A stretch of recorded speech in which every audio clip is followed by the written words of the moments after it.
और सारे दर्शनों के नाम आपको याद रखने। भैया क्या नाम है आपका? जगन्नाथ।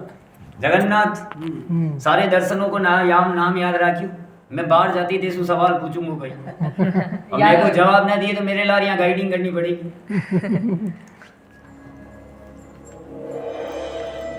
जगन्नाथ जी श्री कृष्ण की सेवा आज श्री वल्लभाचार्य के वंशजों के घरों में, हवेलियों में और मंदिरों में की जाती है।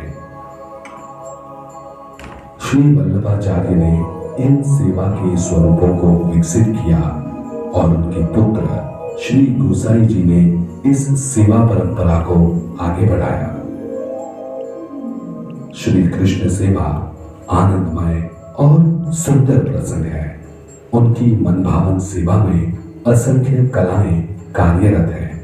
यह सारी कलाएं प्रभु को समर्पित हैं और जो कोई इन सब का आनंद लेते हैं वे पवित्र हो जाते हैं। श्री कृष्ण को भोजन भोग हजारों प्रकार से परोसा जाता है, जो हमेशा स्वादिष्ट सामग्री से बनाया जाता है। श्री कृष्ण सदैव नाना प्रकार के वस्त्रों तथा आभूषणों एवं श्रृंगार से विभूषित रहते हैं। सेवा भी संगीत राग से भरपूर है।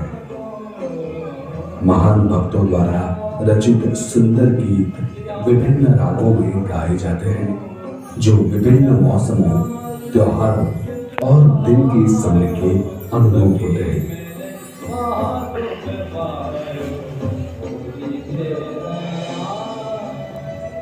सुबह जल्दी शुरू होने वाले दिन के दौरान 8 अलग अलग समय पर सेवा की जाती है। प्रत्येक काल को एक दर्शन कहा जाता है और प्रत्येक दर्शन का अपना समय, मनोदशा और लीला होती है।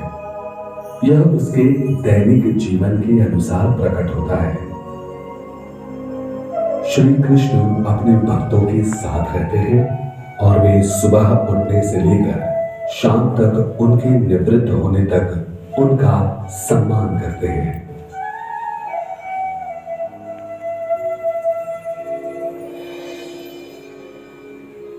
मंगला दर्शन।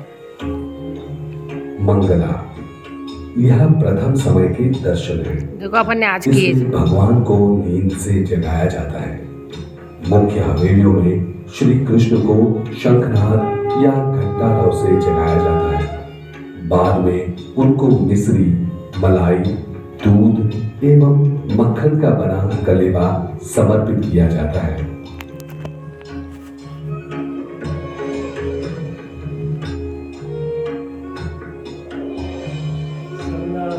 ये वाला नहीं कर पाए ना। श्रृंगार मंगला के बाद प्रभु को स्नान कराया जाता है और ऋतु अनुसार वस्त्राभूषणों से अलंकृत किया जाता है। बहुत अच्छा श्रृंगार करते हैं मालूम है। महीन, सूती एवं जाड़े में रेशमी वस्त्र पहनाए जाते हैं। श्रृंगार विधि संपन्न होने पर अपने आप को देखने के लिए श्री ठाकुर जी के सामने दर्पण रखा जाता है। सिंहासन पर विराजमान भगवान की दोनों ओर मुलायम तकिए रखे जाते हैं। निज मंदिर को चित्रों एवं पिछवाइयों से सुशोभित किया जाता है। श्री ठाकुर जी की पसंदीदा वस्तुओं की जानकारी और वे सब उन्हें कब समर्पित किया जाए उसका सही ज्ञान ही पुष्टि मार्ग का सही ज्ञान है। इस जरूरी ज्ञान से श्री कृष्ण अपने भक्तों के लिए अविलंब बनते हैं और उनके साथ निजी स्तर पर उनके संबंध जुड़ते हैं।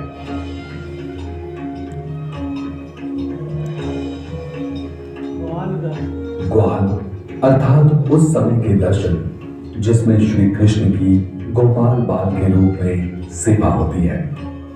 अन्य गोप बालकों के साथ गोविंद चराने जाने से पहले भगवान को ताजा दही से भरपूर लस्सी यानी कि दहिया दी जाती है। इस समय की सेवा श्री वल्लभाचार्य के वंशजों के घर पर ही होती है।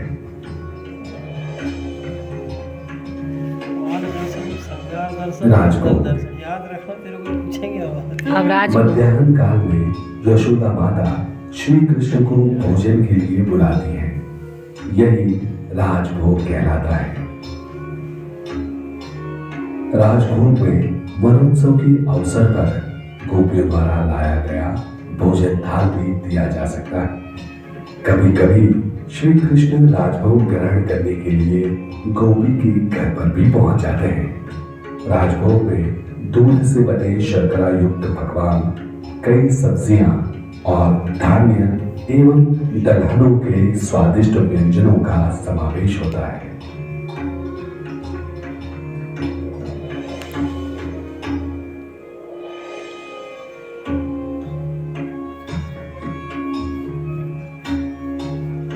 उत्थापन। वन में दोपहर के विश्राम के बाद श्री कृष्ण दोपहर की लीलाओं का प्रारंभ करते हैं, जिसे उत्थापन दर्शन कहा जाता है।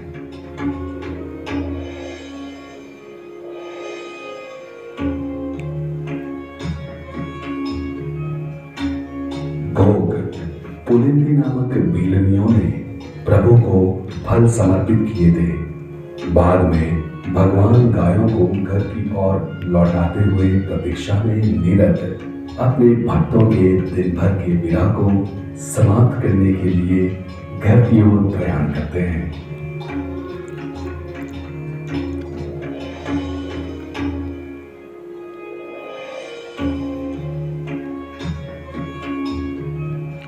संध्या आरती। शाम को जब भगवान अपनी गौ को लेकर घर पहुंचते हैं, वह संध्या आरती का समय होता है। गोकुल में प्रविष्ट होते ही भगवान को कई सामग्रियां समर्पित की जाती है और उनकी आरती उतारी जाती है। उनका सानिध्य भक्तों में प्रसन्नता का भाव भर देता है।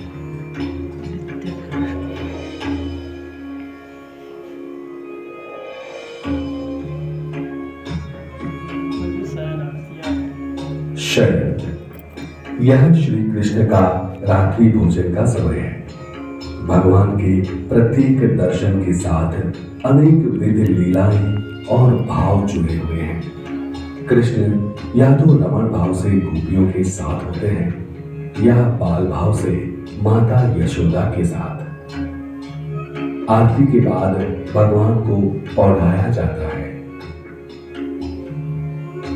वस्तुतः प्रभु कदापि शयन नहीं करते, वे तो सदैव लीला धाम में रमण करते हैं। उनकी झाड़ी सदैव ताजा और मधुर जल से भरी होती है और बंटा मिष्टान मेवे से भरा रहता है।